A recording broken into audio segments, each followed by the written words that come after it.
ఆంధ్రప్రదేశ్ ప్రభుత్వం జూన్ 5న పర్యావరణ దినోత్సవం సందర్భంగా వన మహోత్సవం అనే కార్యక్రమం చేసింది కదా. అందులో ఒక ఆయన స్పీచ్ చాలా వైరల్ అయిపోయింది.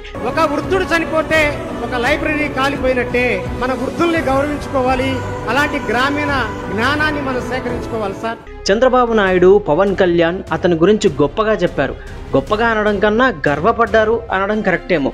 నల్లమల అడవి ప్రకృతి ప్రేమికుల కోసం ఇది ఒక స్వర్గధామం. అడవి అంటే మనకు కనిపించే చెట్లు కాదు, మనుషుల మానవత్వం కనిపించాలి.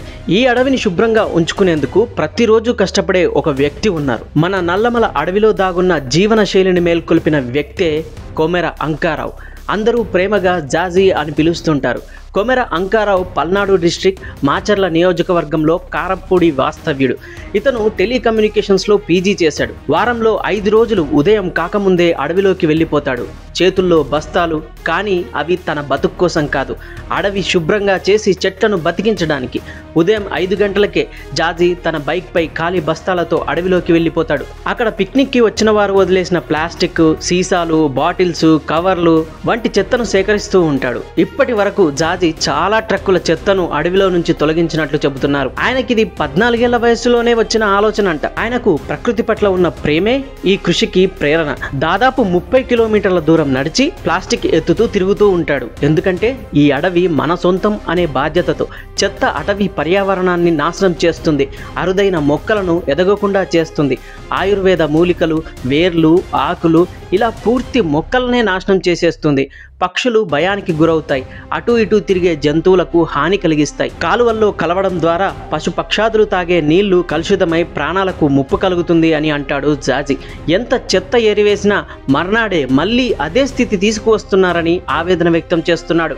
ఆయనకి 1 ఎకరం తోటున్నా కూడా అది ఆర్థిక లాభం కోసం కాకుండా పక్షుల కోసం సాగు చేస్తున్నాడు జాజీ. కారంపూడి గ్రామంలో ఉన్న తన 1 ఎకరం పొలంలో జాజీ పక్షుల కోసం సజ్జలు, జొన్నలు పండిస్తూ ఉంటాడు. ఈ సాగు ద్వారా 25,000 భారం ఆయన మీద పడుతున్నా కూడా ఆయనకు పక్షుల ఆనందమే ముఖ్యం అంటున్నాడు. ప్రకృతి అనే కార్యక్రమం ద్వారా జాజీ గత 20 ఏళ్లలో 5,000 పాఠశాలలో విద్యార్థులకు అడవుల ప్రాముఖ్యత, మొక్కల గుర్తింపు, జంతువుల పాత్ర గురించి స్పీచ్లు అందించాడు. జాజీ కృషిని గుర్తించి ఆంధ్రప్రదేశ్ ప్రభుత్వం ఇటీవలే ఆయనను అటవీ మరియు పర్యావరణ శాఖకు స్పెషల్ అడ్వైజర్గా నియమించింది. ఈయన కృషి ఇంకెవ్వరూ చేయలేరని చెప్పుకొచ్చారు చంద్రబాబు నాయుడు గారు. అవార్డులు వచ్చినా కూడా అతని మౌనం అలాగే ఉండిపోయింది. సైలెంట్గా తన పని తాను చేసుకుంటూ పోతాడు. ఎందుకంటే అతని లక్ష్యం మాత్రం ఒకటే, ప్రకృతి సేవ.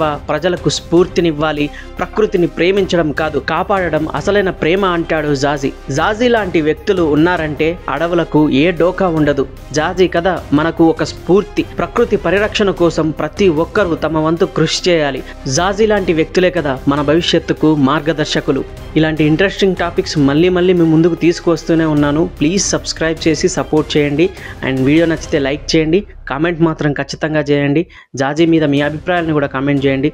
Thanks for watching. Please subscribe point of Venky.